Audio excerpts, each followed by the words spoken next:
Once you apply for things like your business license and your LLC, all of your business is now public knowledge, okay? Do not send money in anywhere.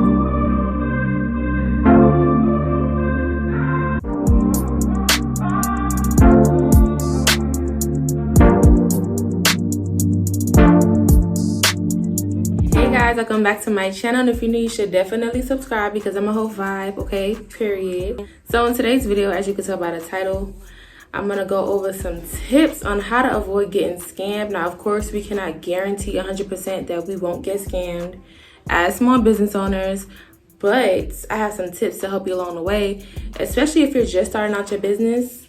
Take notes. So I've experienced some things, okay? I've had chargebacks. We're gonna get into that. I've had people literally scam me out of some money, so I'm like, you know what, let me help y'all out. But anyways, y'all know I don't like to chat too much, so we're about to get right into this video. So first things first, I just want to touch on chargebacks first because that's like the most common when you're first starting your business out. People like to purchase from you and then call their banks and say they never received their product, or they just use a credit card that's not theirs. Whatever the case may be, you're bound to experience a chargeback at least once. So let me tell you what to do, okay? Here's one of the best ways to avoid it. Like I said, you can't really avoid it 100%, but look into Shopify. If you do not have Shopify, look into it. They have like this fraud detection system. So they'll flag an order if it's medium risk or high risk, and it'll let you know if it's low risk. Of course, if it's low risk, you would fulfill it. If it's medium or high risk, medium risk orders, I used to fulfill it, but I don't fulfill them anymore because medium risk orders can still come back as a chargeback. But when you have a medium risk order, you have to go based off of your judgment. High risk orders, you do not fulfill. Like, it's just self-explanatory. You do not fulfill high risk orders. It could be a stolen credit card. Shopify system will let you know. They will let you know how they know as well. But I'm not going to get too much into that. I want my business owners to actually go on Shopify and look at that. But it's amazing, okay? It lowers your chances of getting scammed or getting charged back. So I love Shopify for that feature. Another way you could go about trying to prevent chargebacks is paying attention to your customer's address. Someone that's been in business longer than me told me that she does not fulfill orders that do not have the same billing and shipping address, and just so she's not getting any chargebacks, because that is kind of a sign, low key, that someone is trying to scam you if the billing address and the shipping address is not the same. Of course, that's not always the case, but a lot of the times it is the case. So once again, judgment call. But if you see a customer that has a billing address that's different from their shipping address, you may want to pay attention to that. Okay, now let me give you guys some tips on fighting chargebacks. Make your customers sign for their packages, especially if you're selling expensive products. Like, see, I sell wigs, so y'all need to sign for y'all packages because ain't nobody about to tell me they did not receive their package, okay? Make them sign for it, because when you give that documentation back to the bank and the bank sees that, hey, sis, you signed for this package, that money goes back to you. Also, what you should do is take pictures of your products, depending on what you sell, before you ship them out, so your customer can't get the product and claim that something came with a hole in it. So, like, if that's not how it left your house when you shipped it out, you know that customer did that themselves to get their money back. So that's another way to cover your ends. You can also submit those pictures to the bank as well, because of course when you receive a chargeback, you should be submitting documentation so that you'll definitely get your money back. Like, hey, I sent this out, this customer signed for it, and I took pictures of it before I left my possession. So cover your end. Okay. Moving on, I want to move more into like scamming, because chargebacks is low-key a scam, but I'm talking about like scam.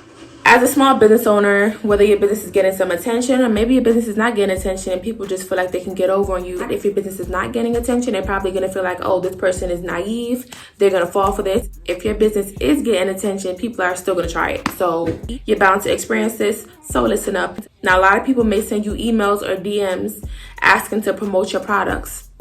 A lot of the times, they're going to take your products and they're not going to promote it. So pay attention to who you choose to do that. Me personally, I don't like trusting people with promoting my products regardless, because I feel like I do a great job on my own. But some business owners do feel like they can benefit from brand ambassadors, and that's okay. But you just want to make sure you pay attention, okay? You want to check all of their social medias. You want to see if you can get a contract So if you need to reach out to a lawyer to help you with a contract, you can do that, but you want to set up a contract because you want to make sure these people are not playing with your money. I don't care if this is somebody with 1 million followers, they can still take your money, and their followers will believe them before they believe you. So if they say, listen, I never received anything, their followers are probably going to believe them. Some people may reach out to you via email. This happened to me. You want to make sure you're double checking emails, okay? So say, for example, this person is pretending to be, I don't know, Ari. I know most of you guys probably know Ari from Instagram. Today, if someone is pretending to be her, go on her Instagram. We all know her Instagram, okay? And check her email. Pay attention to the emails that people are emailing you from and make sure it matches up.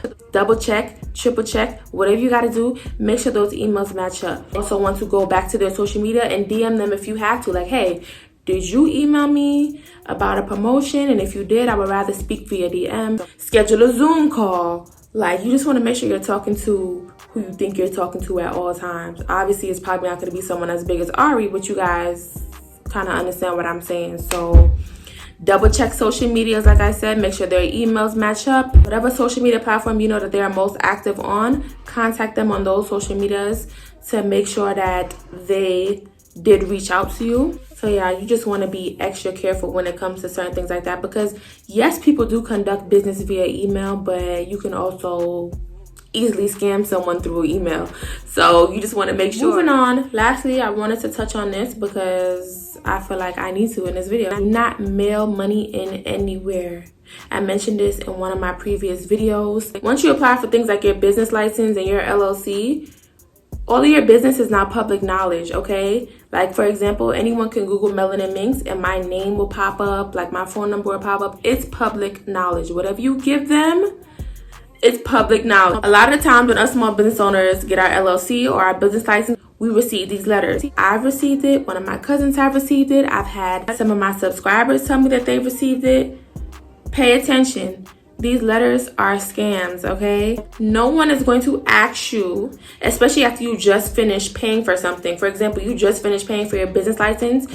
They're not going to send you a letter asking you to send them $90 or $120, $130 via money order. They're not going to do that at all. And if you want to double check, make sure you do not call any number that is on that paper that they may give you. And a lot of times people tell me there actually isn't a number on the paper. That is a red flag as well. But you want to find the number for it. I feel like the name of the places are different in every state, but y'all understand what I'm saying. Wherever you get your business license from or whatever the case may be, you want to call their number and you want to make sure, like, hey, did you guys send me this? Did you guys need me to pay this? Because that's what I did. And I was told that it's a scam and it happens all the time. Do not send your money in anywhere because they're not going to ask you to do that.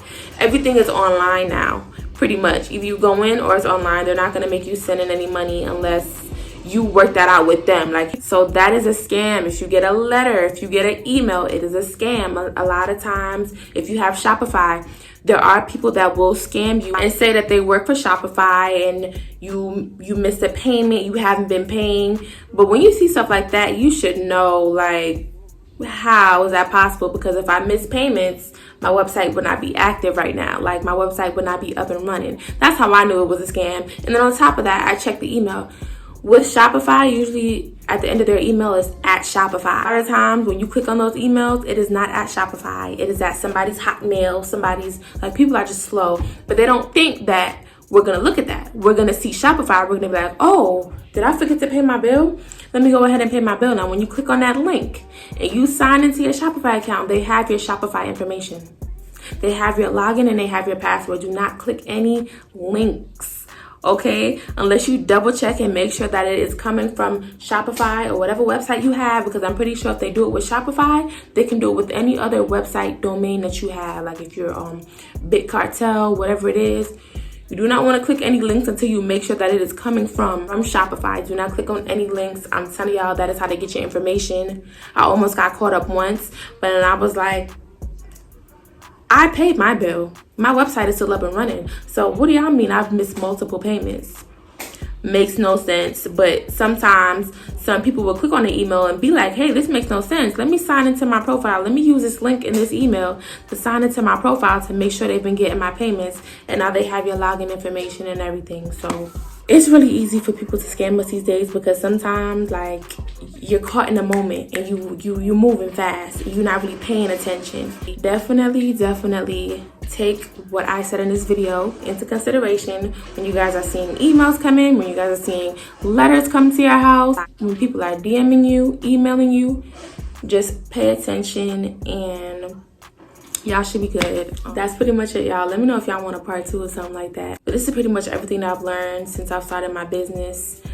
You just have to pay attention, because people are always trying to get us because we're smaller. They know that we probably won't pay attention to certain details. It's unfortunate, but it happens. So that's pretty much it, y'all. Hopefully I enjoyed this video. Don't forget to like, comment, and subscribe, and I'll see you in the next one.